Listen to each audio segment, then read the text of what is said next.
A fake clown nose. That's all it was supposed to be. For 20 years, Leo had imagined his inheritance would be a legacy of laughter, a shadow of a famous father, or perhaps just a void of bitter memories. He never expected it to be a cheap, red foam ball that felt oddly heavy in his palm. It sat atop a pile of faded props and grease paint sticks inside the weathered makeup trunk, a relic from a life he only knew through faded photographs and the hushed, pitying whispers of the other carnival folk. The trunk had arrived that morning, a belated inheritance delivered without ceremony, its presence filling his small trailer with the scent of sawdust and forgotten time. A ghost had finally come home, and it brought baggage. The year was 2018, and the Starlight Spectacular had rolled back into the same small Ohio town where it all ended. For Leo, it was a pilgrimage he never wanted to make, a return to the epicenter of his own personal earthquake. He ran his fingers over the cracked leather of the trunk, a name barely visible under decades of grime. Stitches. It wasn't his father's real name, but it was the only one that mattered. It was the name that had made him a legend on the circuit, and the name that was whispered the night he vanished. Leo had joined the show years ago, a moth drawn to the very flame that had consumed his father, hoping to find answers but finding only the same hollow routines. He picked up the nose, expecting the familiar squish of foam. Instead, his fingers met a hard, unyielding surface. It was a simple prop, meant to be light and comical, yet it had the density of a stone. A flicker of confusion cut through his melancholy.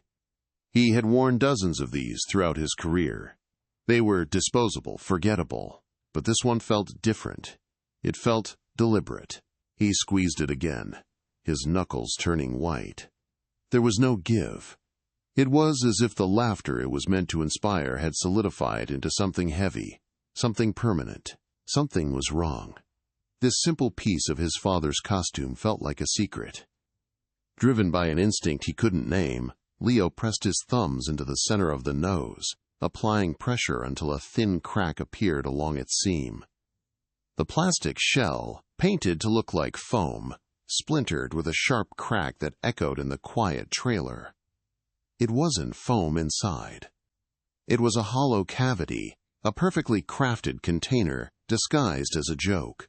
And nestled within the dark, protective space was something that didn't belong, something small, metallic and ornate. His breath hitched in his throat as he carefully tipped the contents into his hand. It wasn't a joke at all. It was a key, a small, old-fashioned brass key, its head shaped like a melancholic star. This key was a tangible piece of a past he had been told was simple. His father, Stitches the sad clown, had run off. That was the official story. The one Silas Blackwood, the carnival's owner, had told a heartbroken 8-year-old boy. He'd stolen some of the box office earnings and left with a woman, abandoning his son, his life, his legacy. For 2 decades, Leo had carried the weight of that abandonment, a resentment that shaped him into a clown who, like his father, could never quite make his painted smile reach his eyes. But this key felt like a different story. It was a cold, hard piece of evidence that whispered of secrets, not scandal. The world outside his trailer faded away, replaced by a memory he couldn't possibly have. A sudden, violent flash to 1998. The Ohio State Fair is a riot of color and sound, the air thick with the smell of popcorn and diesel from the generators. The neon lights of the Ferris wheel paint the faces of the crowd in shifting hues of red and blue. Laughter and screams blend into a chaotic symphony of manufactured joy. It is the peak of the season, the heart of the American summer. But behind the main tent, away from the euphoric crowds, a different kind of energy is crackling in the air, charged with anger and fear. This is where the real show is happening.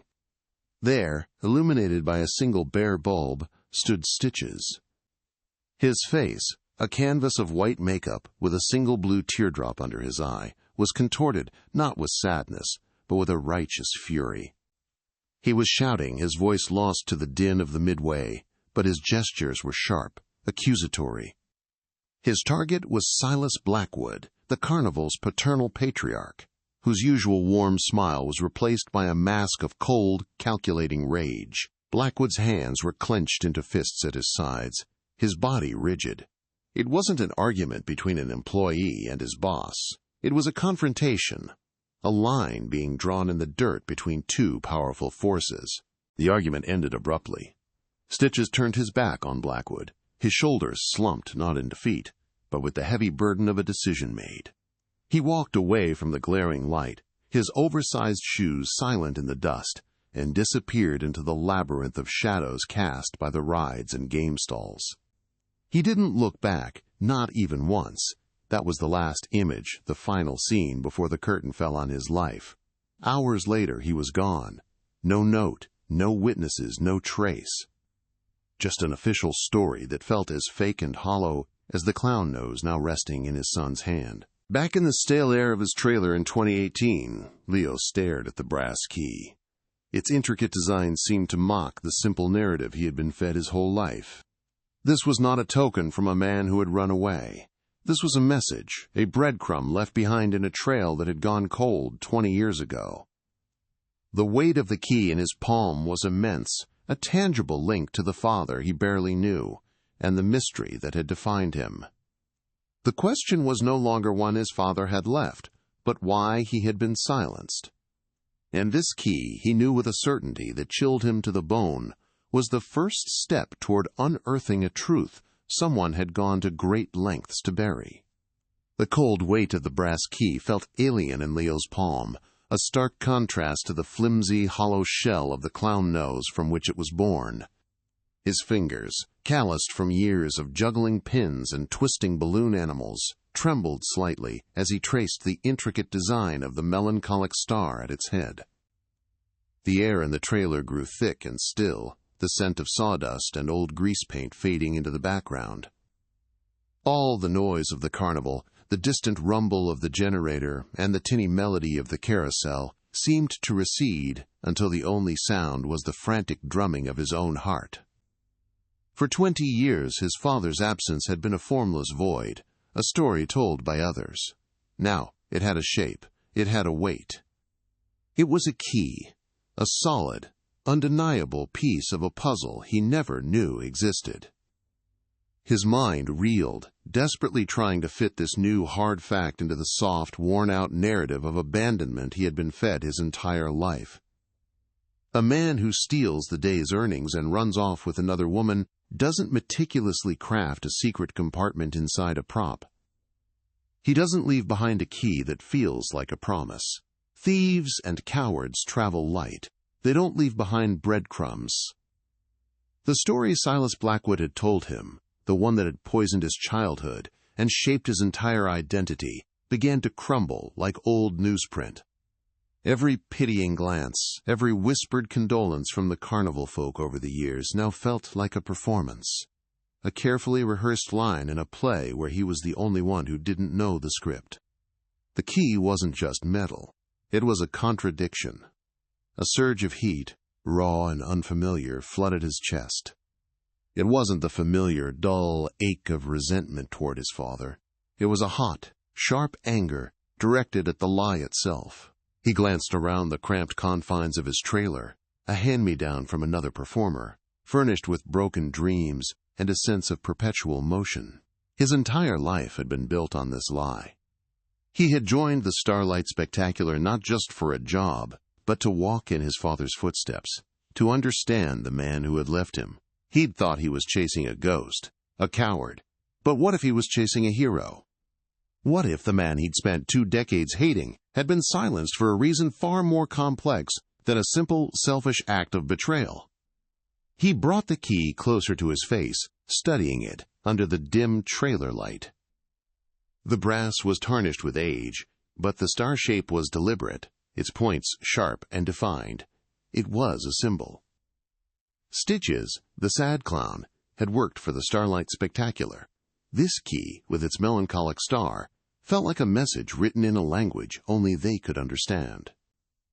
He imagined his father's hands holding this very key, his mind racing with a fear or a purpose that Leo could now only guess at. This small object was the first real, tangible connection he'd had to his father since he was 8 years old.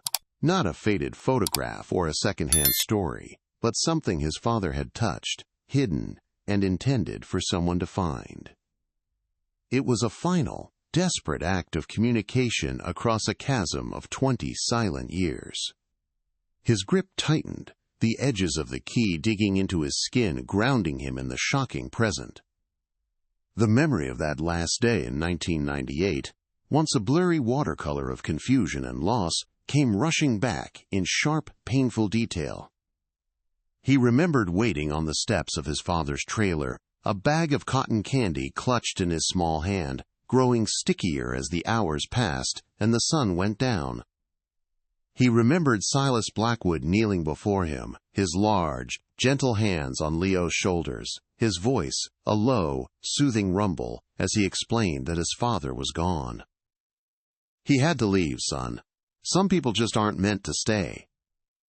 Now, that comforting gesture felt like the closing of a cage door, locking away the truth while leaving a small boy trapped inside with a lie. The muffled sounds of the midway began to seep back into his consciousness.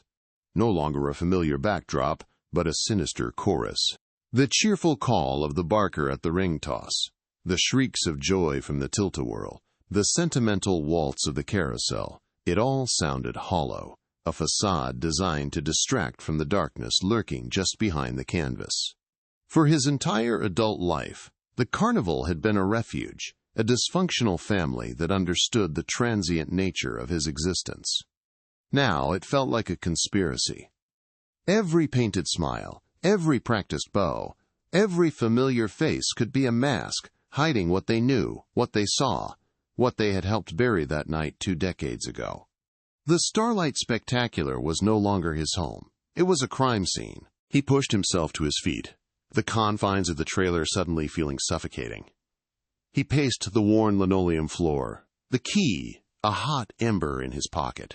A fierce, undeniable purpose began to crystallize within him, displacing the long-held apathy and sorrow. This was no longer about mourning a father he barely knew.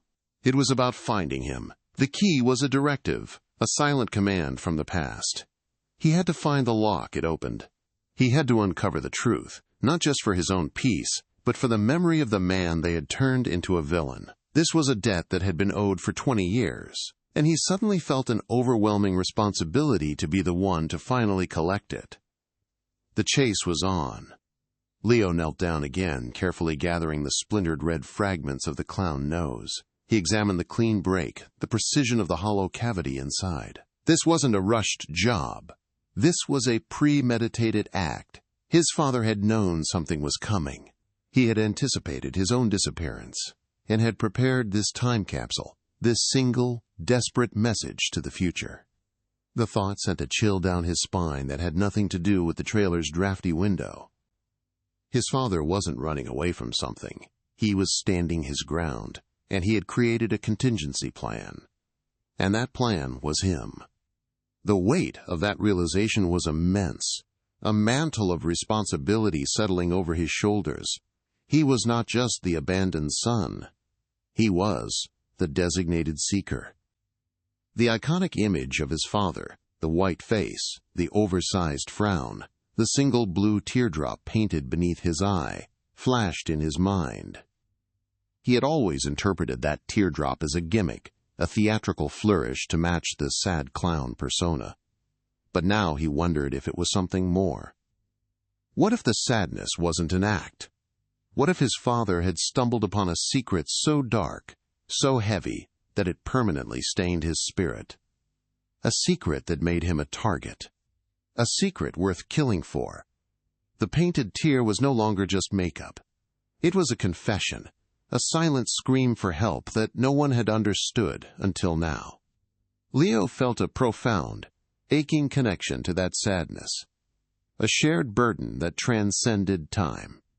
He moved to the small, smudged mirror mounted on the wall, the same one he used every night to apply his own makeup, a muted homage to his father's famous face. He stared at his own reflection, at the familiar lines of his jaw and the weary look in his eyes. For the first time, he didn't see a pale imitation of a legend. He saw the face of Stitch's son, a man with a legacy to reclaim. The story of the runaway clown was dead. In its place was the story of a man who fought for something and paid the ultimate price. The key in his pocket was the first chapter of that true story, and he was the one who would have to write the ending. His own painted smile had always felt fake. Now he knew why. It had been hiding the wrong kind of pain. The initial tremor of shock subsided, replaced by a cold, unwavering resolve that settled deep in his bones. He slipped the key into the small watch pocket of his jeans, its metallic form a constant, reassuring pressure against his hip. It was his compass now, his guide through the labyrinth of lies that was the Starlight Spectacular. The carnival lights, now blinking on as dusk began to fall over the Ohio fields, no longer looked magical. They looked like the eyes of a predator, watching his every move. He was no longer just a performer going through the motions. He was an investigator, a son on a mission. And he would tear down this entire world of canvas and neon, piece by piece if he had to find the door that this key was meant to unlock. But this was just the beginning of what was to come. What would you do in a situation like this? Do you think you could handle the weight of a 20-year-old lie, a secret that could shatter your entire reality? Before we dive deeper into the shadows of the Starlight Spectacular, if you're captivated by this mystery, help our channel grow by hitting that like button, subscribing, and ringing the notification bell so you don't miss what happens next. Your support means the world to us and allows us to bring more stories like this to you. Let us know in the comments where you're watching from. Now, let's go back and understand the world Leo thought he knew, a world built on performance, loyalty, and a carefully constructed deception that was about to unravel completely. Leo's life before the key was a predictable rhythm of grease paint and forced smiles. At 30, he was a seasoned performer in the Starlight Spectacular, the same traveling carnival that had been both his father's stage and his final exit. He was talented, his movements fluid and his timing impeccable, but a profound melancholy clung to him like the scent of popcorn on his clothes. He lived in his father's long shadow, performing a muted version of the famous Stitches act, a constant, painful homage. The carnival was his home, a sprawling, dysfunctional family of transients and dreamers who understood his rootlessness. Yet, it was also a cage, a place where he was perpetually seen not as Leo, but as the sad clown's abandoned son, a living relic of a tragedy everyone had agreed to forget. At the heart of this world was Silas Blackwood, the carnival's owner. Now 65, Blackwood projected the image of a benevolent patriarch, a nostalgic showman from a bygone era who called his employees family. His smile was warm, his handshake firm, and his stories of the carnival's golden days were legendary.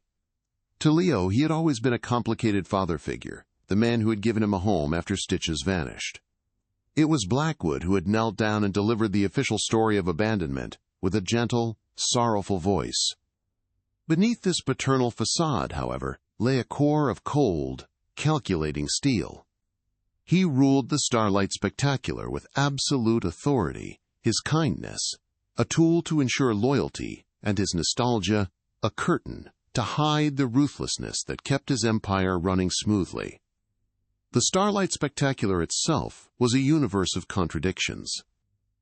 By day, it was a vibrant explosion of color and sound, a manufactured paradise of thrilling rides, impossible games, and sweet treats. Families wandered the midway, their laughter echoing against the cheerful calliope music. But as night fell and the crowds departed, a different reality emerged. The bright lights illuminated peeling paint and rusted metal. The performers, their smiles washed away, revealed the exhaustion etched onto their faces. It was a world of grit and grime, of whispered gossip in cramped trailers and unspoken hierarchies. This was the life Leo knew, a constant performance, both on and off the stage, where the line between illusion and reality was perpetually blurred.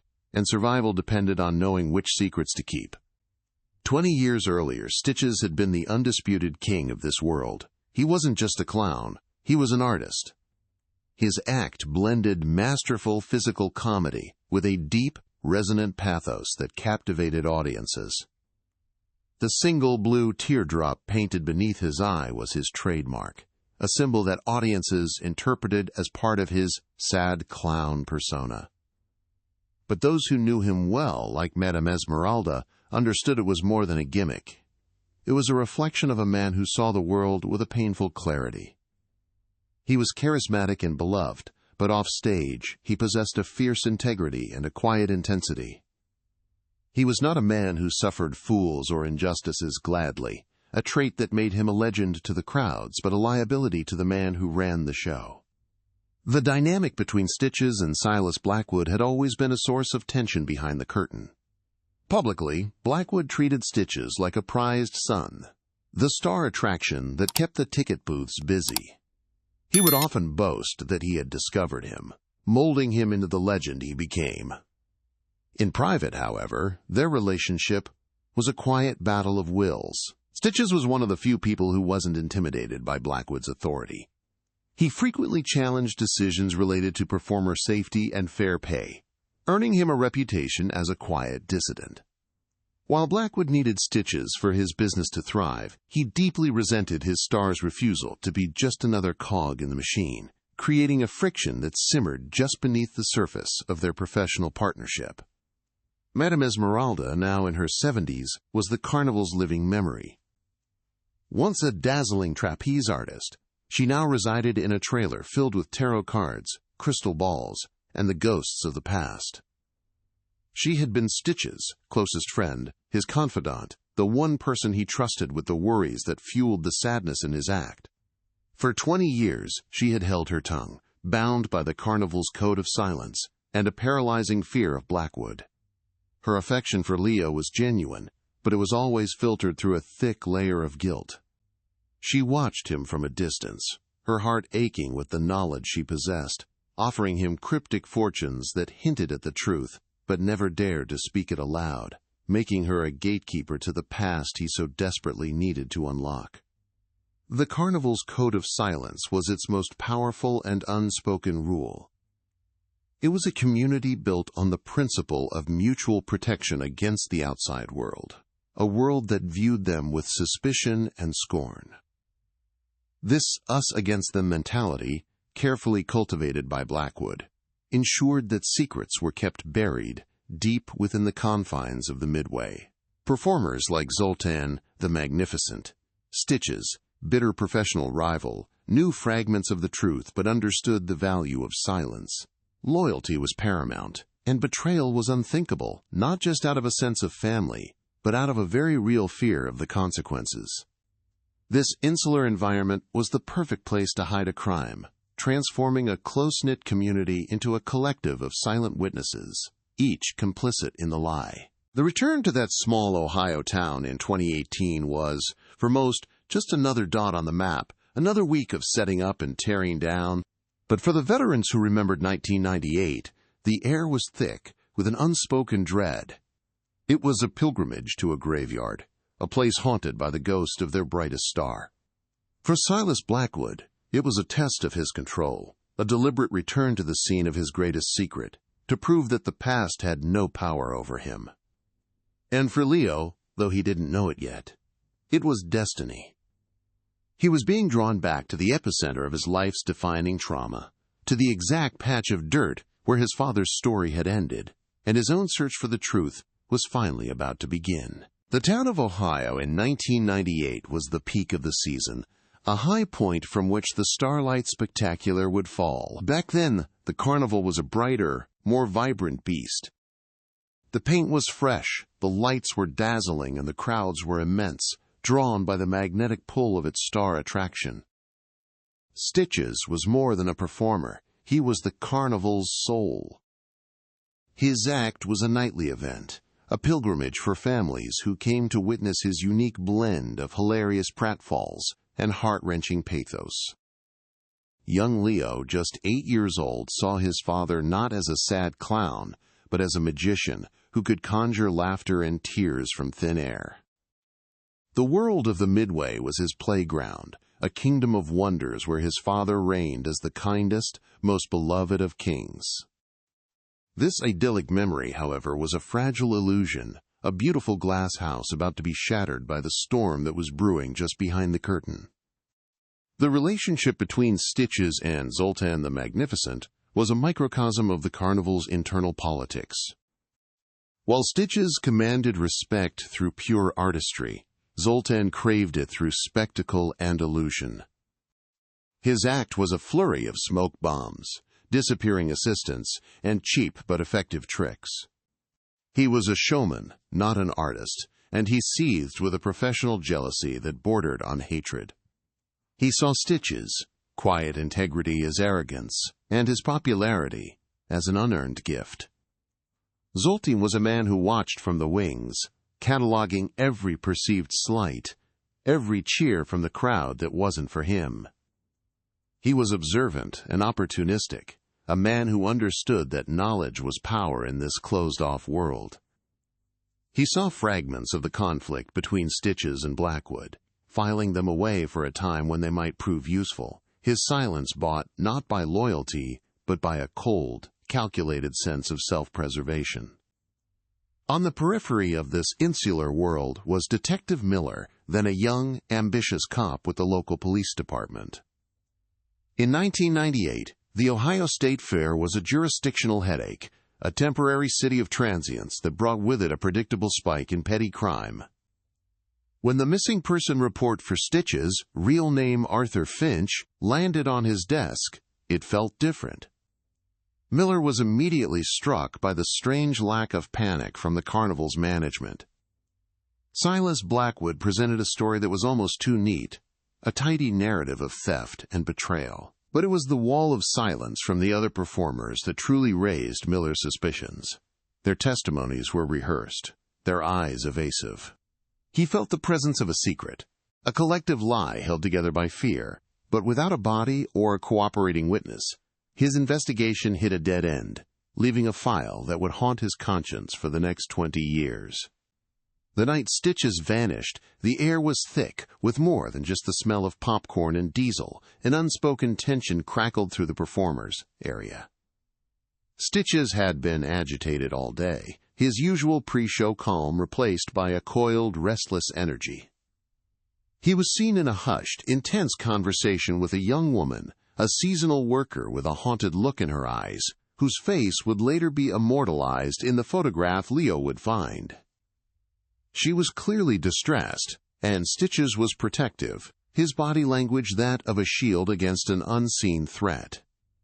This woman was a ghost in the narrative, a person no one remembered or admitted to seeing.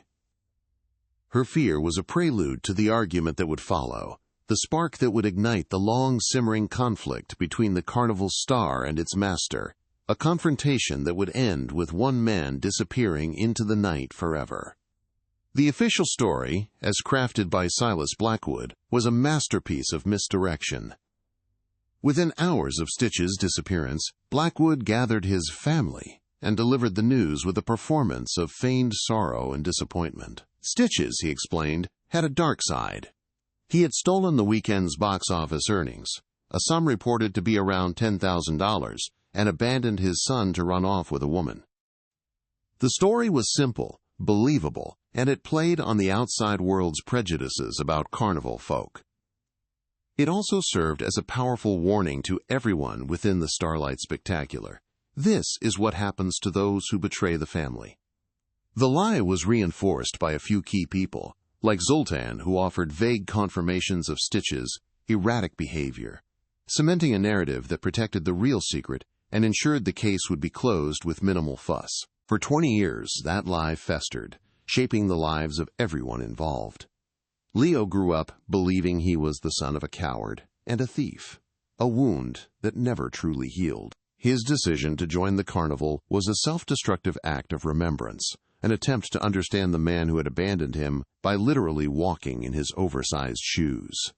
Silas Blackwood's power became absolute, his authority built on the foundation of that night's secret. The carnival itself changed. its once bright spirit dimming into a grittier, more cynical enterprise. The memory of Stitches became a cautionary tale, a ghost story whispered in the shadows to keep the younger generation in line. The truth wasn't just buried, it was actively suppressed, poisoned by a collective guilt that bound the community together in a conspiracy of silence. Madame Esmeralda carried the heaviest burden of all. As Stitch's closest friend, she was the one person he had confided in about what he had discovered. He had told her about Blackwood's smuggling operation, about the people being exploited, and about his plan to help the young woman escape. He had spoken of a ledger, a record of the crimes that he had hidden away as insurance. Esmeralda had begged him to be careful, to just leave, but she underestimated both his courage and Blackwood's ruthlessness.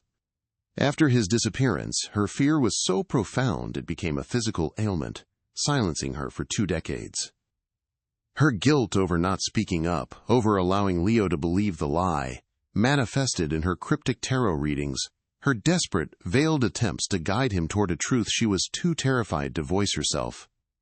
The arrival of the makeup trunk in 2018 was the catalyst, a message in a bottle finally washing ashore. It had been held in storage by a distant, estranged relative of Stitch's, who had only recently passed away, its existence a forgotten detail until an estate lawyer sent it on its way. When it arrived at the carnival grounds in that same Ohio town, it felt like a ghost returning home. For Leo, it was a painful artifact from a life he barely remembered. He expected to find nothing more than faded props, the faint smell of his father's grease paint, and a fresh wave of grief.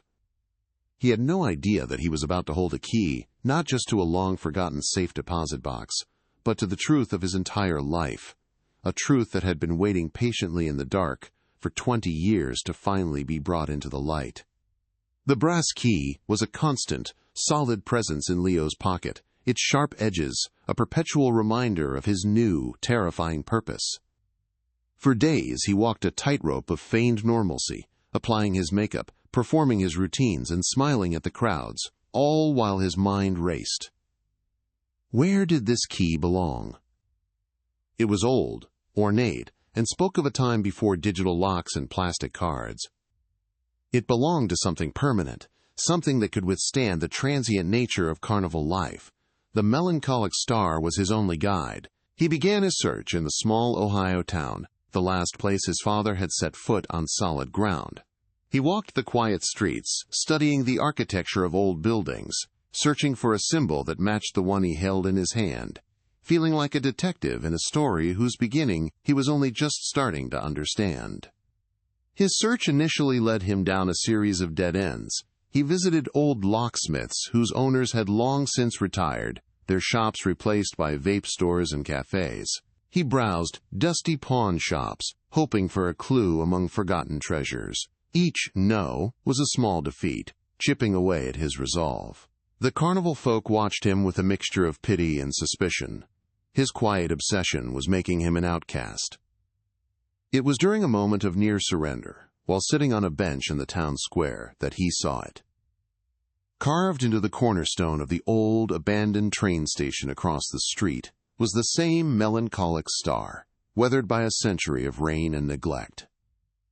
It was a place of arrivals and departures, a fitting tomb for a secret left behind by a man who had vanished without a trace. The train station was a cathedral of decay, its grand windows boarded up, its platforms silent save for the cooing of pigeons. A wave of despair washed over Leo. It was another dead end. But as he circled the building, he found a small, rusted sign pointing to a basement entrance. Mid-Ohio Depository and Storage, Esticle 1922. It was a relic from an era when people stored their valuables in places of brick and steel, not in digital clouds. The air in the basement was thick and cold, smelling of damp earth and forgotten time. Rows of brass-plated safe deposit boxes lined the stone walls like a mausoleum. His heart hammered against his ribs as he walked the narrow aisle, the beam of his phone's flashlight cutting through the gloom, searching for a number, a sign, anything that connected this place to his father. He almost missed it. Tucked away in a dark corner was a box without a number. It was smaller than the others, and next to its tarnished keyhole, someone had faintly scratched a 5-pointed star. It was a perfect match. His hand trembled as he slid the brass key into the lock. It turned with a surprising smoothness, the metal gliding into place, as if it had been waiting for 20 years. With a deep breath, he twisted his wrist. A loud, definitive click echoed through the cavernous basement, a sound that seemed to break a spell that had been cast 2 decades ago. For a long, silent moment, Leo simply stared at the small door, his hand still on the key.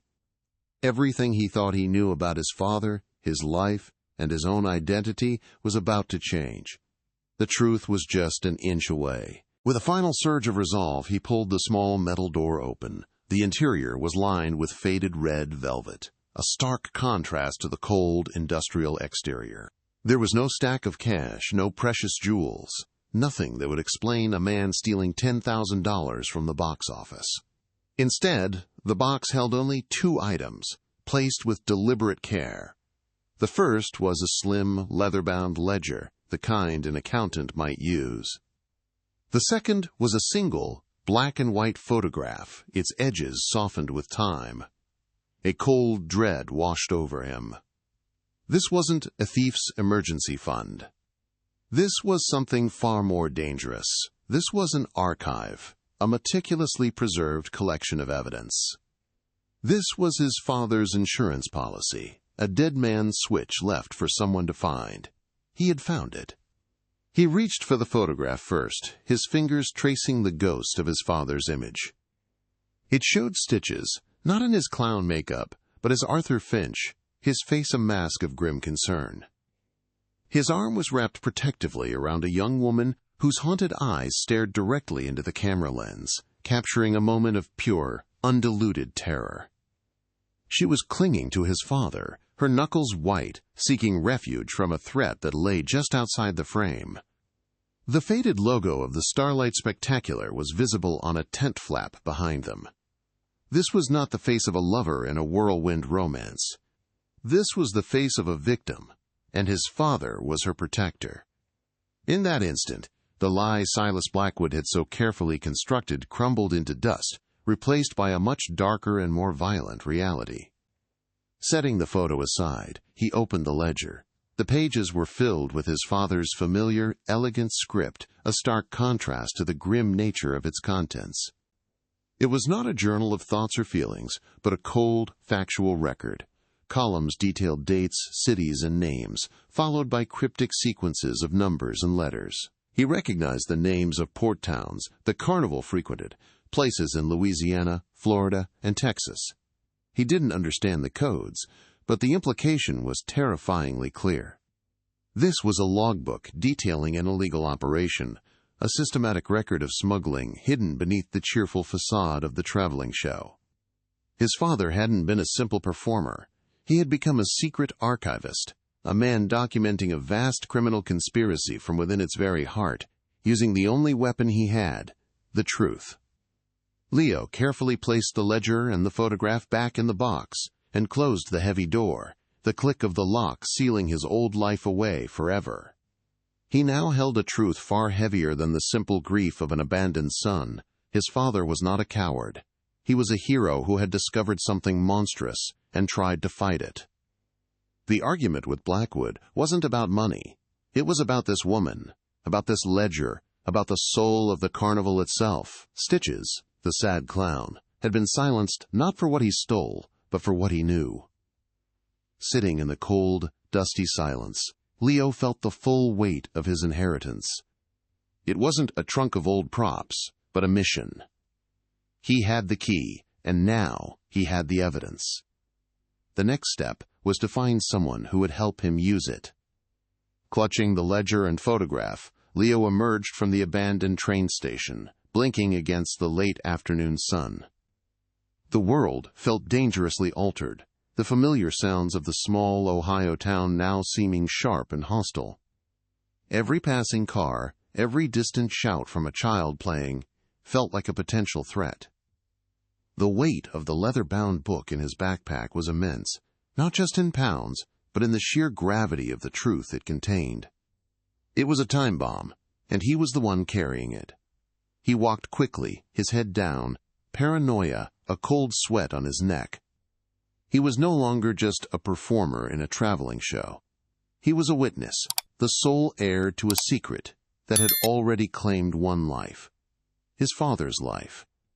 He had to get back to the trailer, back to the flimsy illusion of safety, before the wolves realized the lamb had found their secrets. Inside the cramped confines of his trailer, he carefully laid the two items on his small, cluttered table. The ledger was cold and impersonal, but the photograph pulsed with a desperate human energy. He picked it up, his thumb brushing against the image of the terrified young woman. Her eyes, wide with a fear that transcended the faded black-and-white print, were a direct portal to that night in 1998. Who was she? What had she seen? His father's arm was a shield around her, his expression not of a lover, but of a protector facing an overwhelming force. This single image dismantled 20 years of lies. His father hadn't abandoned him for a woman. He had stood up for one, and in doing so had signed his own death warrant. The painted teardrop on his father's clown face was no longer a stage prop. It was a prophecy. He forced himself to turn his attention to the ledger. The pages were brittle with age, but the ink was clear and precise. His father's elegant script filled column after column with a chilling neatness. Dates aligned perfectly with the carnival's known travel schedule. Alongside cities like Galveston, New Orleans, and Savannah were cryptic codes. C7, B12, A4. Below them, lists of names, first names only, like Maria, Anya, Elena, followed by sums of money that were far too large for a performer's salary. It was a meticulous record of a monstrous crime. He realized with a sickening lurch that the codes likely referred to shipping containers or truck compartments, and the names belonged to the human cargo being smuggled. The Starlight Spectacular wasn't just a show, it was a transport network for a modern-day slavery ring. A hot, acidic rage burned in his throat, threatening to choke him. Silas Blackwood, the man who had tousled his hair as a boy, who had offered him a place in the show, who had built an empire on the pretense of being a keeper of nostalgic American dreams. It was all a grotesque lie. Every cheerful poster, every thrilling ride, every piece of cotton candy was paid for with human misery. Leo felt a profound, suffocating sense of betrayal that extended beyond his own personal grief. His father had been murdered by a monster hiding in plain sight, a man who had not only stolen his life, but had also desecrated his memory, turning a hero into a cautionary tale of a common thief. The entire carnival, his home, was a house built on bones, and he had been sleeping in it for years. He knew with absolute certainty that he could not unravel this alone. The coded ledger was a Rosetta Stone of Blackwood's crimes, but he didn't have the key to translate it. Trust was a currency he couldn't afford to spend recklessly. Every member of the carnival was a potential informant, their loyalty to Blackwood cemented by years of fear and dependency. Going to the local police felt like a gamble. They had been so easily swayed by Blackwood's narrative 20 years ago. Then, a name surfaced from the depths of his memory, a name he'd heard the old-timers mutter, with a mix of respect and apprehension. Detective Miller, the cop who never bought the story, the one who kept asking questions long after the case was officially closed. Finding him was his only logical next step, a desperate shot in the dark. But before he could approach the law, he needed to understand the heart of the story. The ledger detailed the what, but the photograph held the why. There was only one person left in the Starlight Spectacular who had been close enough to his father to know the truth behind that woman's terrified eyes. Madame Esmeralda, the carnival's mystic, its living memory, and his father's most trusted confidant. For 2 decades, she had offered Leo nothing but cryptic warnings and sad, knowing glances. He now understood that her silence was not born of indifference, but of a deep, paralyzing fear. He would have to break through that wall not with accusations, but with the one thing that might still move her. The undeniable truth captured in a faded photograph, and her lingering love for the man she had failed to save. He made his decision. The ledger was too dangerous to carry. He pried up a loose floorboard beneath his bunk, a hiding spot he'd discovered years ago.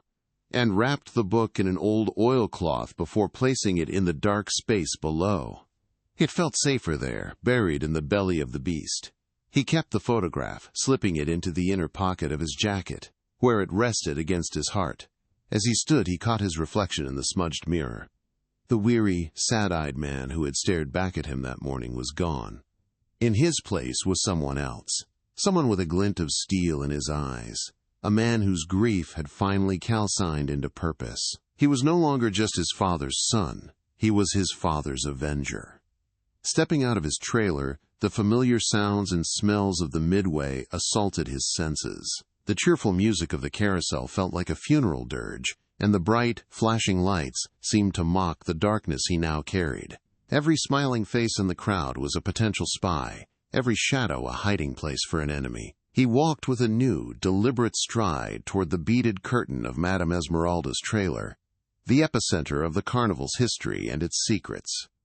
The photograph in his pocket felt like a loaded gun. He was about to confront the past, and he knew, with a chilling certainty, that the conversation he was about to have would either be his salvation or his death sentence. What they found at Seguir would change everything. The beaded curtain of Madame Esmeralda's trailer jingled softly as Leo pushed it aside, stepping into the dimly lit interior. The air was thick with the scent of incense and dried herbs, a familiar comfort that now felt cloying and suffocating. Esmeralda sat at her small, round table, her back to him, shuffling a worn deck of tarot cards. She didn't turn around, but her hands stilled. "The cards have been restless all day," she murmured, her voice a low, gravelly hum. "They speak of a ghost walking in the light." Leo didn't answer. He moved to the table and, without a word, placed the faded black-and-white photograph in the center of her tarot spread.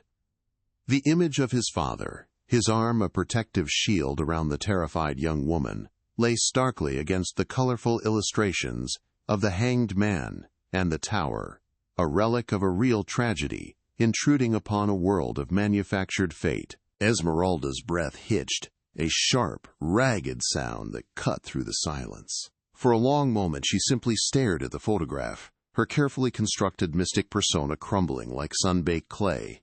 Her shoulders began to shake, first with a slight tremor, then with deep, convulsive sobs that seemed to be pulled from the very core of her being. The guilt of 20 years erupted in a raw, unfiltered torrent of grief. She reached out a trembling hand, her fingers hovering over the image of Stitches as if afraid to touch a ghost, her face contorting with a pain Leo had never seen before. The wall of silence she had maintained for 2 decades was not just breached, it was obliterated. The photograph was not a question. It was an accusation, and her tears were a long overdue confession, a flood of truth washing away a lifetime of fear. Her name was Anya, Esmeralda whispered, her voice cracking as she finally gave a name to the ghost in the picture. She wasn't his lover, she was his penance. She explained that Anya was a young immigrant who had been lured into the carnival with false promises of a better life, only to find herself trapped. Silas Blackwood wasn't just running a show. He was running a sophisticated human trafficking ring, using the carnival's transient nature and its network of contacts in port cities as a perfect cover. The Starlight Spectacular was a rolling cage, a mobile front for a modern slavery operation. Stitches, with his kind heart and observant nature, had been the only one to see past Anya's fear and earn her trust. He hadn't run off with a woman. He had made the fatal decision to try and save one from the monster who owned their world. The operation, as Esmeralda described it, was chilling in its efficiency. Blackwood would use recruiters to find vulnerable individuals in port towns like New Orleans and Galveston, promising them legitimate work as performers or crew. Once inside the carnival's insular community, their documents were taken, and they were kept isolated, their movements controlled. They were the invisible workforce, hidden in plain sight, moved from one city to the next like cargo until they were sold off to other networks. Stitches had started noticing the quiet, terrified newcomers who would appear for a few weeks and then vanish without a trace. It was Anya's desperate plea for help that connected the dots for him, transforming his vague suspicions into a horrifying certainty. He realized the cheerful music of the carousel was a soundtrack for an unspeakable crime, and he could no longer be a silent witness.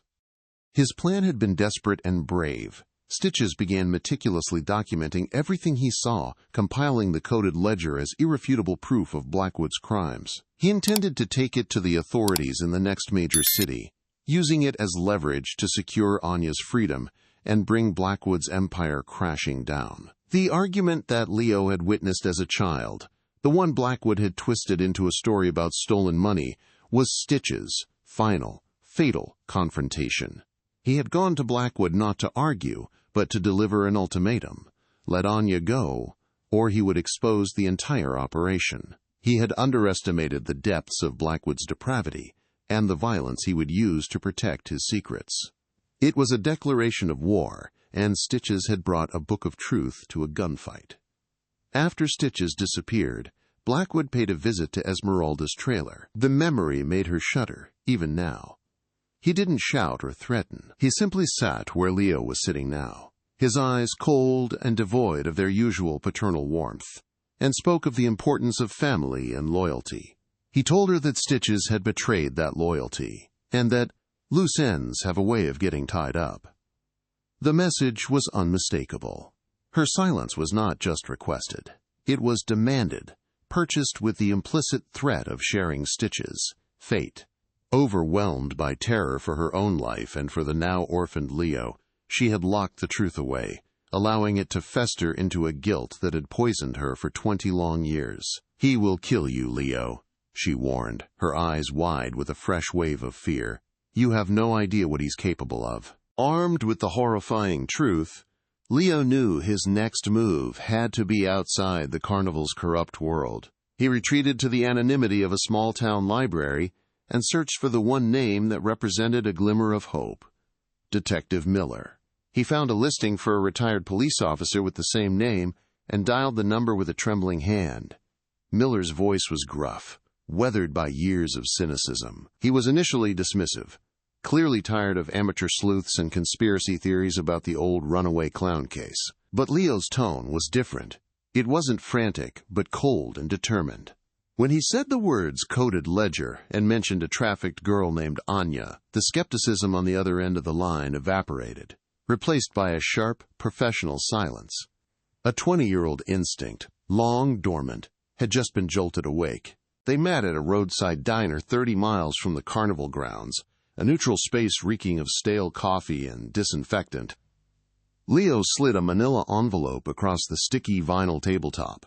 Inside were photocopies of several pages from the ledger and the original photograph of his father and Anya. Miller, a man whose weary posture couldn't hide the sharp intelligence in his eyes, examined the documents under the dim fluorescent light. He recognized the coded entries immediately. "These look like shipping manifests," he muttered, his fingers tracing the columns of names and numbers. He was tracking human cargo. For Miller, the ledger was the missing piece of a puzzle that had haunted his career. The inconsistencies, the coerced testimonies, the wall of silence, it all snapped into focus, revealing the clear, cold outline of a massive criminal conspiracy and a cover-up he had suspected but could never prove. Miller opened a worn cardboard box he'd brought with him, his unofficial cold case file. Inside were his original notes from 1998, a collection of loose papers filled with observations that never made it into the official report. He pointed to an interview transcript with Zoltan the Magnificent, who had claimed to see Stitches leaving the fairgrounds late that night in a dark sedan. Zoltan was lying, Miller said, pulling out a mechanic's invoice. "I did some digging back then.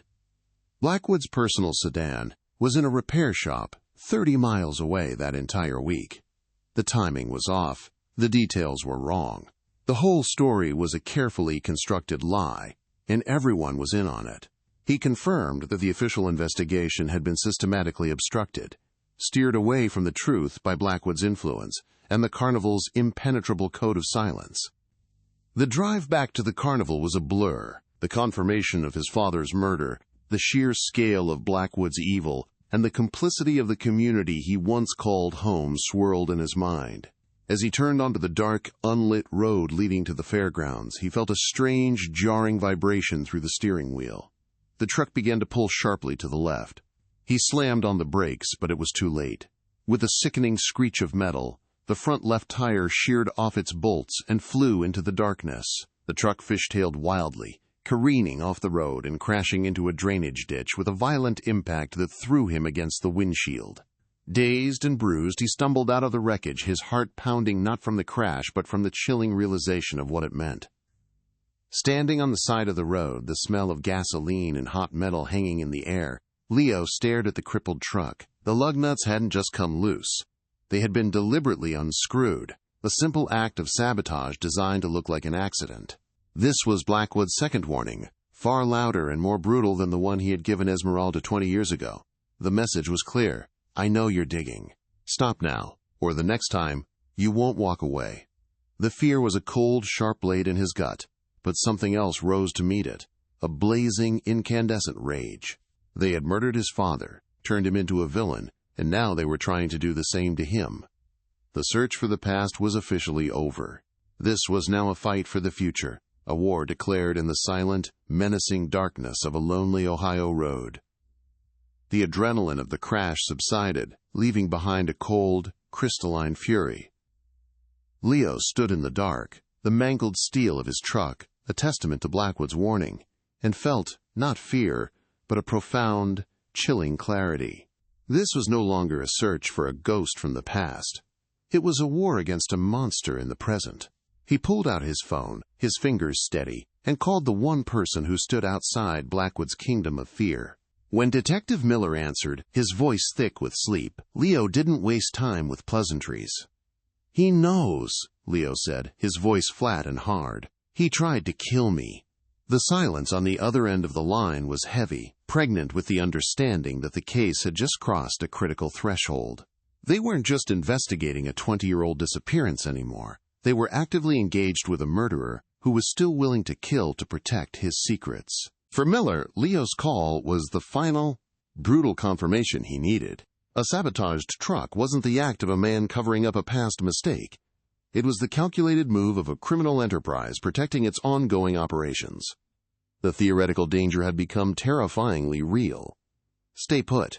Don't go back to the carnival. Not yet," Miller commanded, his voice now sharp with urgency. He instructed Leo to find a motel in the next town over, pay with cash, and stay off the grid. While Leo was a target, Miller could finally move with the certainty he'd lacked for 2 decades. The ledger wasn't just a historical document. It was the blueprint of a living conspiracy, and Blackwood's violent reaction proved it.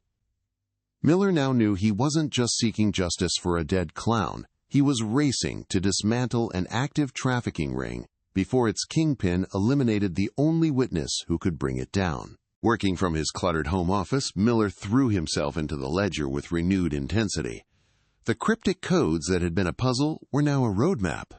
He cross-referenced the dates and port cities with archived shipping manifests from the late 90s, spending hours on databases he accessed through old law enforcement contacts. He found what he was looking for: dozens of discrepancies. On manifests for shipping containers owned by a shell corporation, the listed cargo, carnival ride parts, or promotional materials, had weights that were impossibly low. The numbers in Stitch's ledger corresponded perfectly with these phantom shipments. The Starlight Spectacular wasn't just a front, it was a logistics network, its true business far more profitable and monstrous than selling tickets for a Ferris wheel. The scale of the operation was staggering, stretching across state lines, and, Miller suspected, international waters. Trapped in a sterile motel room, the walls closing in, Leo felt a desperate need to act. Waiting was a luxury he couldn't afford. He knew there was one person inside the carnival who was driven not by loyalty or fear, but by pure, unadulterated self-interest: Zoltan the Magnificent. Leo found a payphone and called the carnival's main office, leaving a cryptic message for the magician to meet him at a discreet location. When Zoltan arrived, his face a mask of suspicion, Leo didn't plead for help. He attacked. Miller has the original police report from 1998. Leo bluffed, his voice cold. He knows your statement about seeing my father leave in Blackwood's sedan was a lie. Perjury is a felony. So is being an accessory to murder. He let the threat hang in the air, watching as Zoltan's practiced composure finally began to crack under the weight of his 2-decade-old lie. Zoltan's arrogance crumbled, replaced by the panicked calculations of a cornered rat. He saw Leo, not as the sad, grieving son, but as a genuine threat backed by the law. He saw Blackwood, a man he knew was capable of extreme violence, becoming paranoid and sloppy. His loyalty had always been to himself, and he recognized this as the moment to switch allegiances before the entire ship went down with its captain.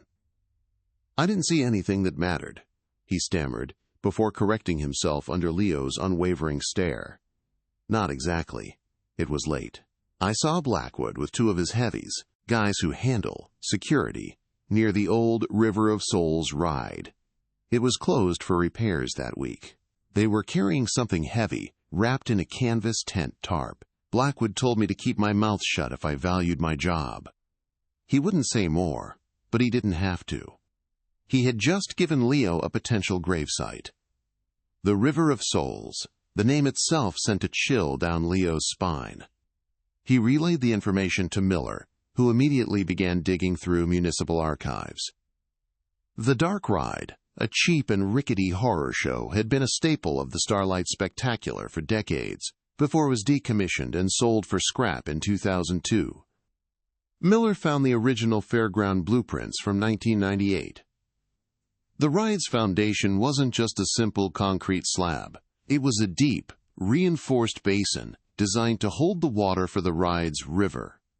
It had been filled in with fresh concrete when the ride was removed. It was the perfect place to bury a body, hiding it forever beneath a new layer of manufactured ground. Stitches, the man who brought so much life to the carnival, had likely been entombed in its very foundation, a permanent, silent ghost beneath the feet of laughing crowds. Miller's investigation continued to branch outwards, revealing a conspiracy that was deeply embedded in the systems meant to stop it. While researching Blackwood's shell corporations, he found a recurring name on the incorporation documents, a lawyer who had later become a local judge. More disturbingly, one of the names in the ledger, listed next to a substantial payment, belonged to a high-ranking official in the U.S. Customs Office at the Port of New Orleans. This official had been instrumental in quashing a minor inquiry into one of Blackwood's suspicious shipments back in 1997. The wall of silence Stitches had faced wasn't just inside the carnival. It was a network of corruption that extended into the heart of law enforcement and the justice system. Blackwood hadn't just built a criminal enterprise. He had bought the silence and complicity of the very people meant to be the gatekeepers. Back at the carnival, Blackwood's tactics shifted from overt violence to insidious psychological warfare. Realizing a direct attack on Leo would draw too much attention, he began to methodically dismantle his life from within. Leo returned to the fairgrounds against Miller's advice, but knowing he needed to be close, only to find himself a pariah.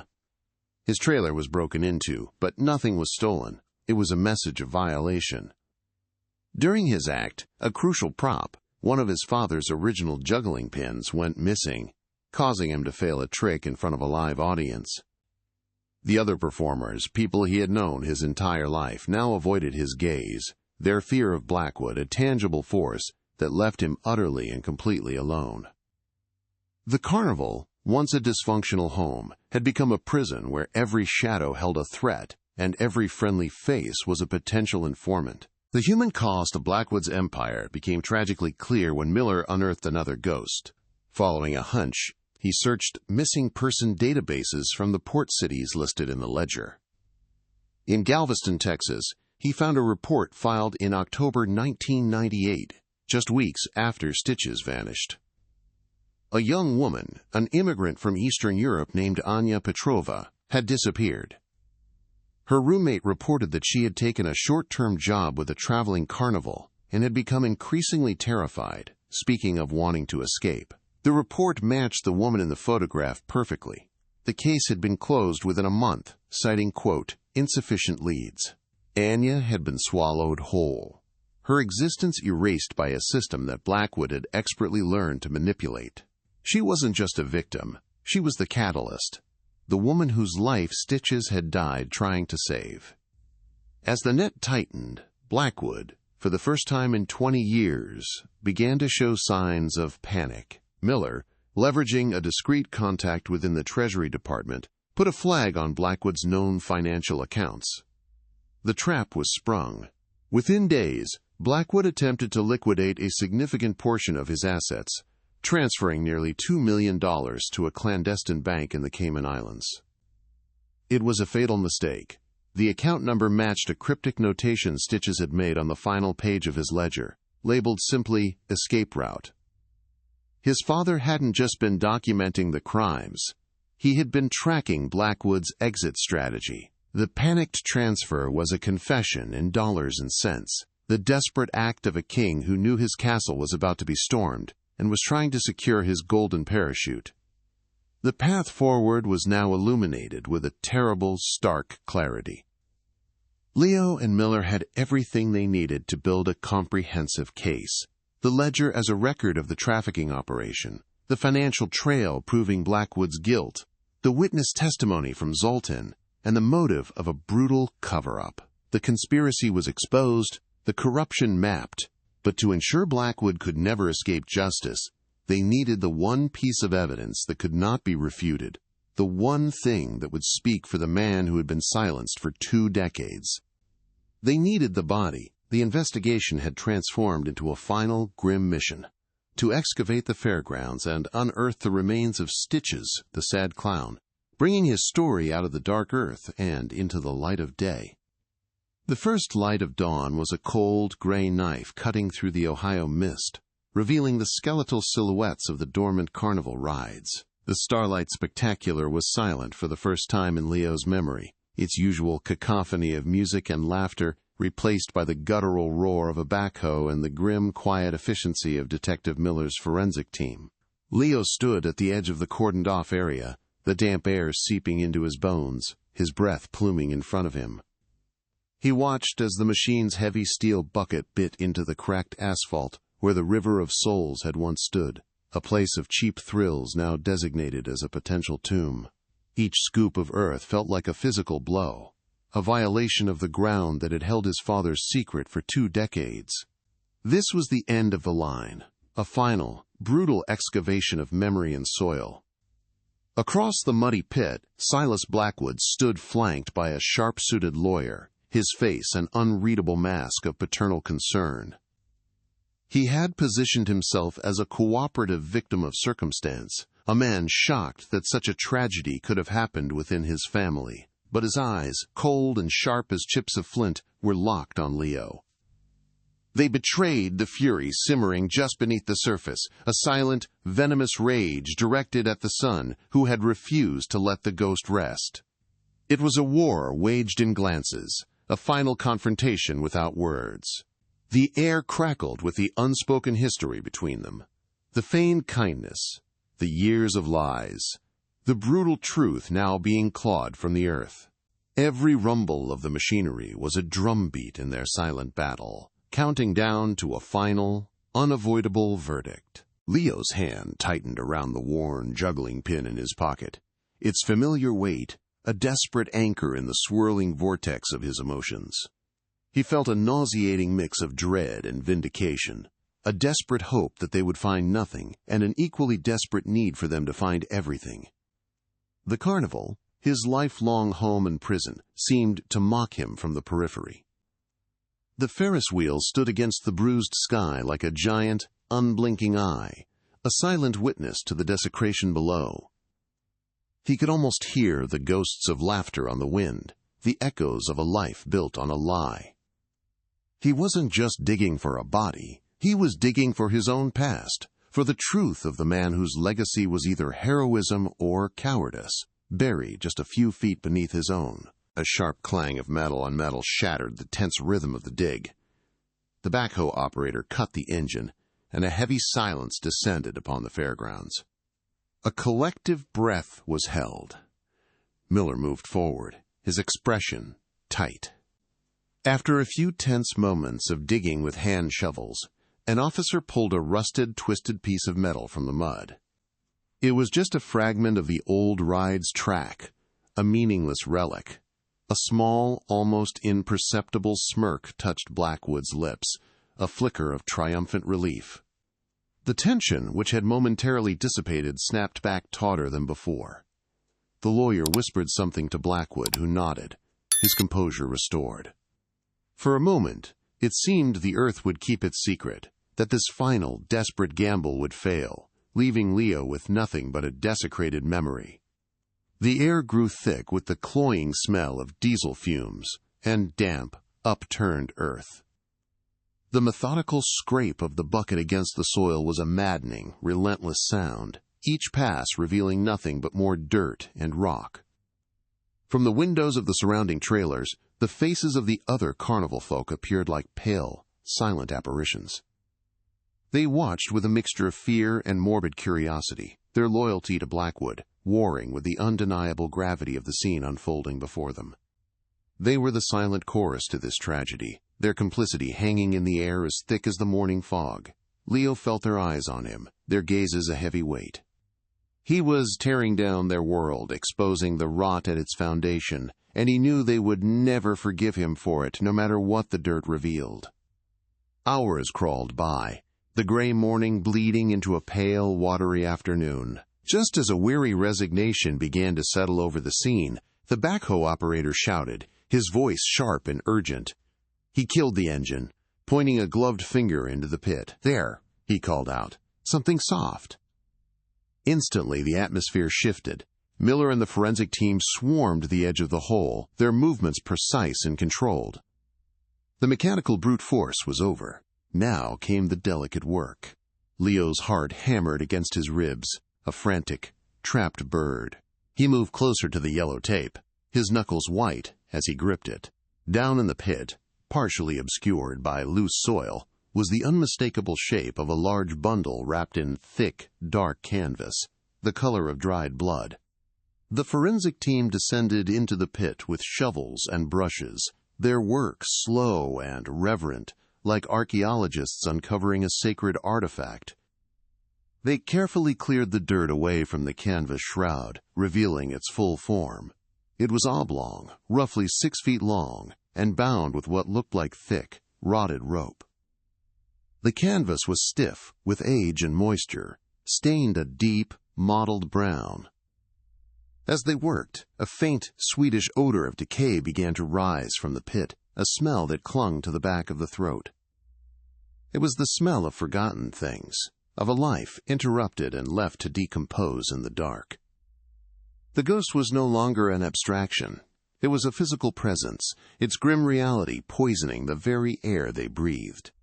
Leo felt the ground shift beneath his feet, the world tilting on its axis. The sight of the canvas-wrapped bundle was a physical blow, knocking the air from his lungs. For 20 years his father had been a story, a mystery, a hole in his life. Now he was a shape in the dirt. A wave of grief, so powerful and raw it felt like it would tear him apart, crashed over him. This was real. This was the final, ugly answer to a question he had carried since he was a child. He wanted to look away, to run, to rewind time to before he'd ever opened that makeup trunk. But he couldn't. He was rooted to the spot, forced to bear witness to the end of his father's story and the true, horrifying beginning of his own. A forensic anthropologist, her face a mask of detached professionalism, made a careful incision in the rotting canvas with a scalpel. The fabric, brittle with age, peeled back with a soft, tearing sound. Underneath, there was not the expected sight of bone or decayed tissue, but the shockingly vibrant, garish pattern of a costume. A sleeve covered in faded blue and yellow polka dots. The edge of a large, ruffled collar, stained with mud but still recognizable.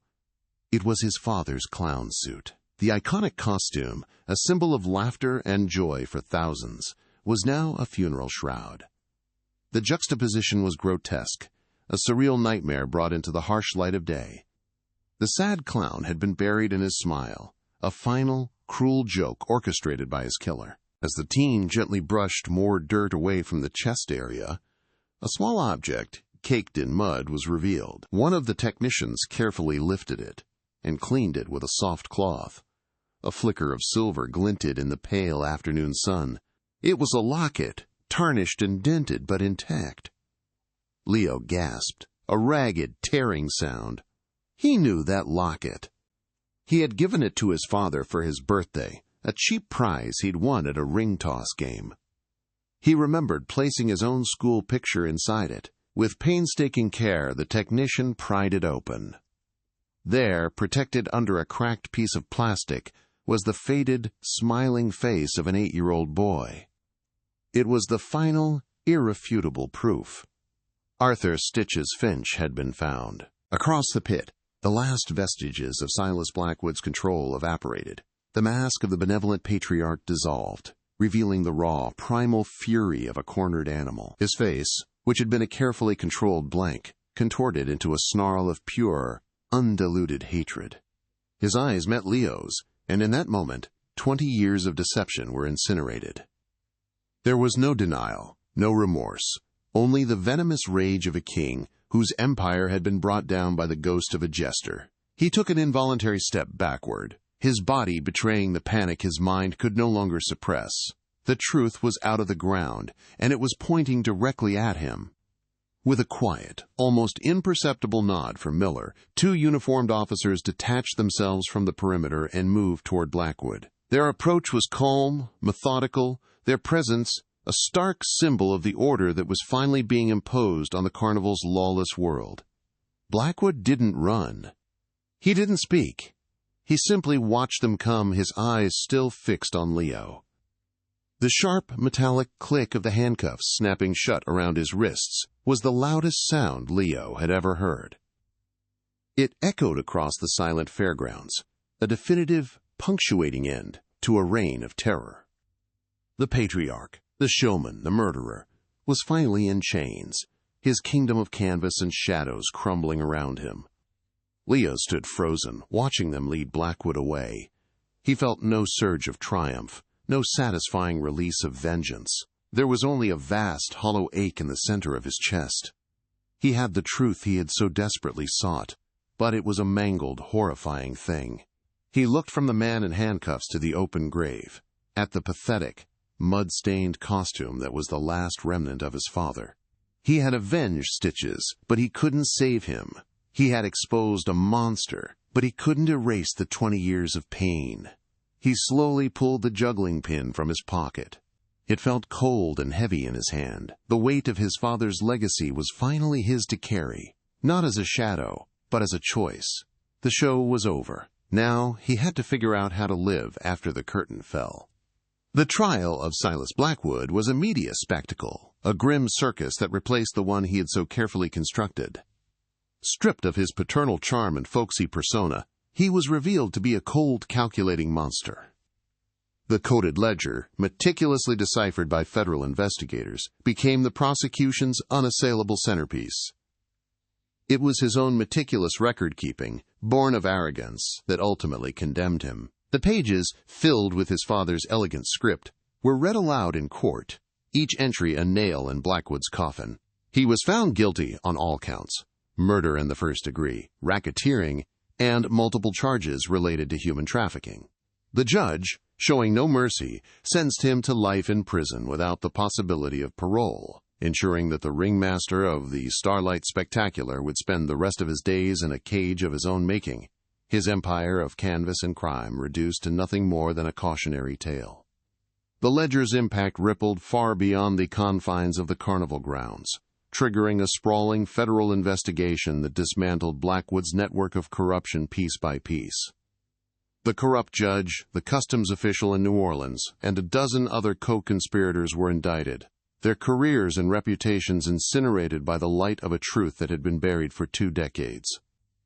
Detective Miller, long retired, was hailed as a hero, his quiet, persistent belief in the case finally vindicated. He watched from the back of the courtroom as the verdicts came down, a quiet satisfaction on his face. The file that had haunted his conscience for 20 years was finally, definitively closed. The systematic evil his father had uncovered was not just exposed, it was eradicated, a testament to the fact that one man's courage, even in death, could topple an entire criminal enterprise. Zoltan the Magnificent, ever the opportunist, saw the writing on the wall and became the prosecution's star witness. In exchange for immunity, he recounted the events of that night in 1998 with a practiced, theatrical flair, painting a vivid picture of Blackwood's rage and the grim task of his enforcers. He described seeing the heavy, canvas-wrapped bundle being moved toward the River of Souls, his testimony corroborating the forensic evidence perfectly. While he escaped prison, his career was over. The carnival community, though fractured, universally shunned him as a coward and a traitor who had sold his silence for 20 years and then sold his story for his freedom. He vanished from the circuit, a disgraced magician whose final, greatest trick was making himself disappear, his name becoming a byword for self-serving betrayal in the transient world he had once so desperately wanted to conquer. For Madame Esmeralda, the resolution was a painful but necessary exorcism. She testified against Blackwood, her voice trembling but resolute, her words a final act of loyalty to the friend she had failed to protect. The weight of her 20-year silence lifted, leaving behind a profound sorrow but also a quiet, fragile peace. She and Leo found a new, tentative ground for their relationship, one built on shared grief and the hard-won truth. She finally packed away her tarot cards, admitting that she had used them as a shield, a way to speak in riddles when she was too terrified to speak plainly. Her trailer, once a repository of secrets and incense, began to feel lighter, as if a ghost that had long haunted its corners had finally been released, allowing the sunlight to stream in through the dusty windows for the first time in years. The Starlight Spectacular did not survive its master's downfall. Seized by the federal government as an asset of a criminal enterprise, its bright lights were extinguished for good. The rides were dismantled and sold for scrap, their cheerful facades peeling away to reveal the rust beneath. The performers, the roustabouts, and the vendors, many of whom were innocent of Blackwood's crimes but complicit in his culture of silence, scattered to the winds, seeking work in other, smaller shows. The carnival died as it had lived, a transient entity that simply vanished from the landscape one day, leaving behind nothing but an empty field and the faint, lingering scent of popcorn and corruption. Its demise was a necessary end, the final, symbolic cleansing of a place where joy had been used as a mask for unspeakable cruelty. The story of Arthur Stitches Finch was rewritten in the public consciousness. News reports and feature articles transformed him from a cautionary tale of a runaway thief into a folk hero, a man who had sacrificed his life to expose a monstrous crime. The single blue teardrop he painted beneath his eye was no longer seen as a gimmick, but as a profound symbol of his empathy, a mark of the man who saw the suffering hidden behind the painted smiles and chose to act. His name was cleared, his legacy restored. For Leo, this public vindication was both a comfort and a burden. He was intensely proud of the father he now knew, but the story of his heroism was a constant, public reminder of the violent, lonely death he had suffered, a tragedy that now belonged to the world as much as it did to him. The investigation into Anya Petrova's disappearance was officially reopened, her case file pulled from a dusty archive and placed at the top of the pile.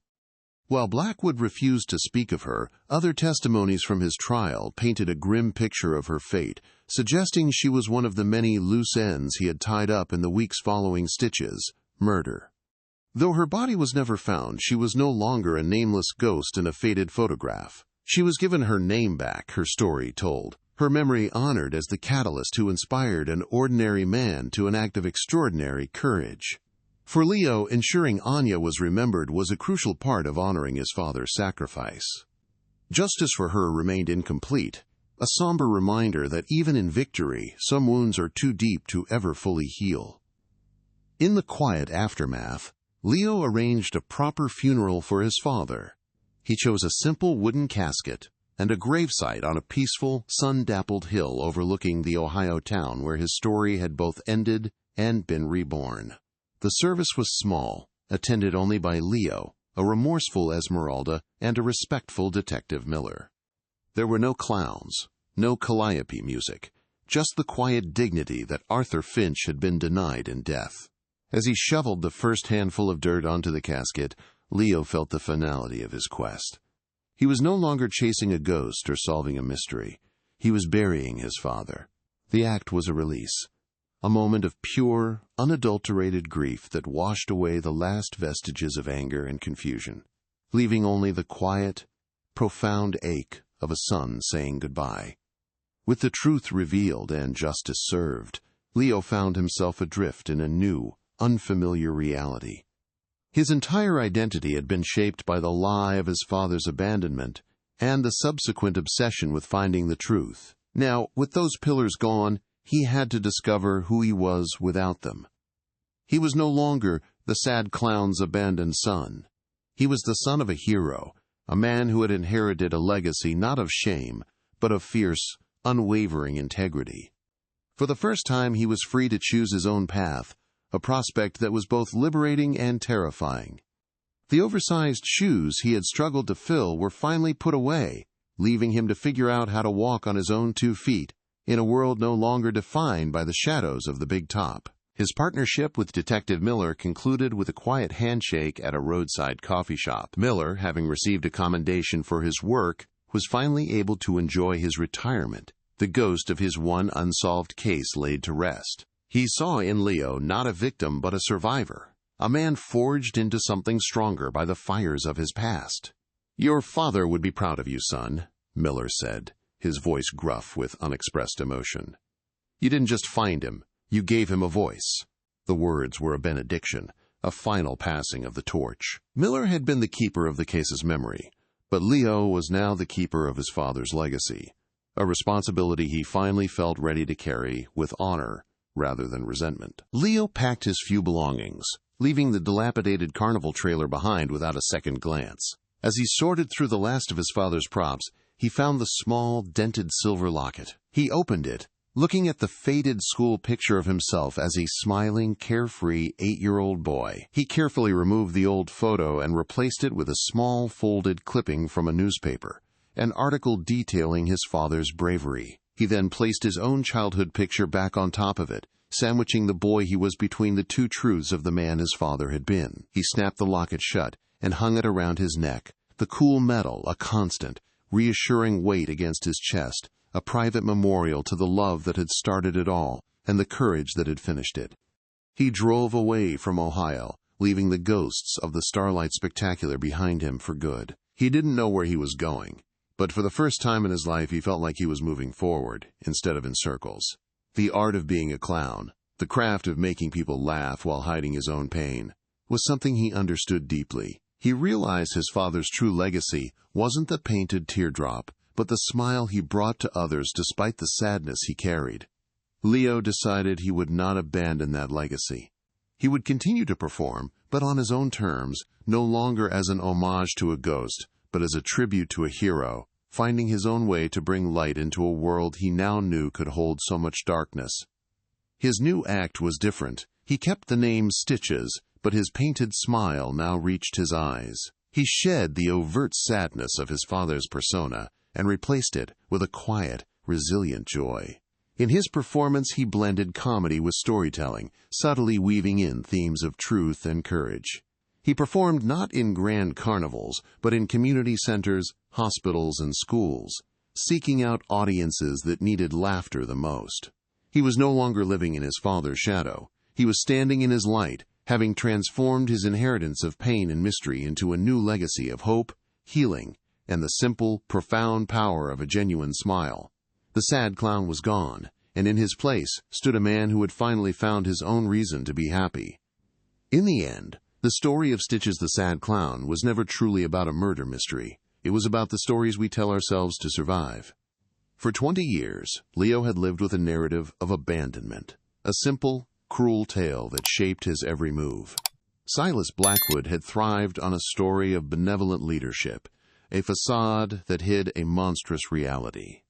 The entire Starlight Spectacular was a performance, a grand illusion of joy and family that concealed a dark, rotting core. Leo's journey was not just about uncovering facts. It was about tearing down these false narratives. page by brutal page, until only the raw, undeniable truth remained. He learned that the most dangerous lies are not the ones told to us by others, but the ones we choose to believe about ourselves, and breaking free from them is the most courageous act of all. The fake clown nose, the object that started it all, now sat on a small shelf in Leo's modest apartment. It was no longer a symbol of deception or a container for a hidden past. Instead, it had become a profound reminder of duality. It represented the mask and the face beneath it, the performance and the reality, the manufactured smile and the genuine sorrow. Leo now understood that his father had lived in that liminal space, a man forced to perform joy while carrying the weight of a terrible secret. The nose taught him that everything, and everyone, has a hidden cavity, a space where the truth waits patiently to be discovered. It was a simple prop, but it held the most complex lesson of his life. That honesty is not the absence of a mask, but the courage to choose what lies beneath it. His father's legacy was no longer a shadow but a beacon. For years, Leo had been haunted by the image of the painted teardrop, seeing it as a brand of inherited sadness. Now he saw it for what it truly was, a mark of profound empathy, a symbol of a man who felt the world's pain so deeply that he was willing to die to alleviate a small piece of it. Arthur Finch had not been a victim. He had been a warrior who chose to fight a battle he knew he might not win, armed with nothing but a ledger and his own integrity. Leo accepted that this was his inheritance, not the melancholy, but the courage. It was a legacy that did not ask him to be sad, but demanded that he be brave, to see the world's hidden tears and find his own way to offer comfort. The silence that had defined the Starlight Spectacular for 2 decades was a character in itself, a suffocating, heavy presence born of fear and cultivated by a tyrant. It was a code that protected the guilty and punished the innocent, transforming a community into a conspiracy. Leo's quest was a declaration of war against that silence. With every question he asked, every clue he followed, he chipped away at its foundation until it crumbled, releasing the flood of truth that had been held back for so long.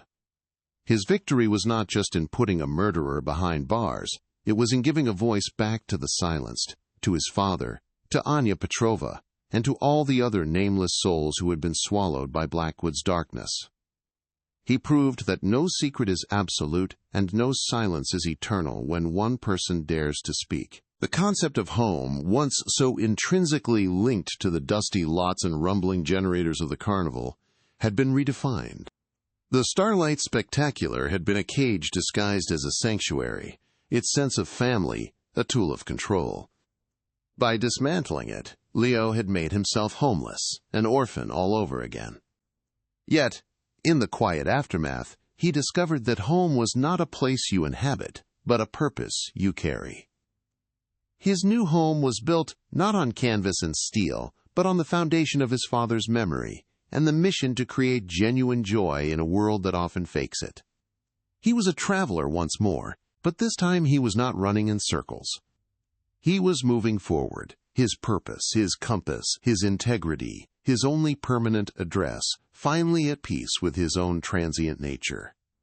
Justice, he came to realize, was a far more complex machine than a simple courtroom verdict. While Silas Blackwood would spend the rest of his life in a concrete cell, the real justice for Arthur Finch was not in his killer's punishment, but in the restoration of his name. It was in the world finally knowing him not as a thief and a coward, but as a hero who stood against an unspeakable evil. Justice for Anya Petrova was in her story being told, her name spoken aloud, her memory honored. For Leo, justice was a living, breathing thing. It was in every smile he created for a sick child, every moment of laughter he brought to a weary audience. He was continuing his father's work, not by fighting monsters, but by actively spreading the light they had tried so hard to extinguish. He stood before a small mirror in the cramped backstage area of a local community theater, the scent of dust and old stage curtains, a faint echo of his past. He picked up his grease paint, but instead of the familiar sad frown, he drew a simple, upward curve on his lips. He looked at his own reflection, at the eyes that were so much like his father's, and saw not a ghost, but a continuation. He was no longer a copy, but an evolution. The locket around his neck was a cool, steady weight against his chest, a silent reminder of the journey that had brought him here. He was not just Stitch's son. He was Arthur Finch's legacy. With a deep breath, he put on a simple red nose, this one light and soft as air, and walked toward the stage, ready to create a new kind of magic. One born from truth. The story of one man's quiet courage proved that even the most powerful empires can be dismantled by a single inconvenient truth. It was a journey into the heart of a hidden world, but it was also a journey that could happen anywhere, in any community where silence is mistaken for peace. And this was just the beginning of something much bigger. What hidden truths do you think are waiting to be uncovered in the world around you? If this story moved you, please help us tell more like it by liking this video, subscribing to our channel, and hitting the notification bell. Let us know in the comments what you would have done in Leo's shoes. Your engagement allows us to continue bringing these important narratives to light, ensuring that no story is ever truly lost to the shadows. In the end, the greatest trick of Stitch's, the sad clown, was not the laughter he created, but the truth he preserved. He left behind a single, unassuming key, a final performance designed to unlock a story that was too important to die with him. He taught his son, and all of us, that grief can be forged into purpose, that memory can become a weapon for justice, and that the deepest darkness is often found hiding behind the brightest lights. His life was a testament to the fact that true courage is not the absence of fear or sadness, but the choice to act in spite of it, proving that even a single, painted teardrop, shed for the suffering of another, holds the power to wash away a world of lies.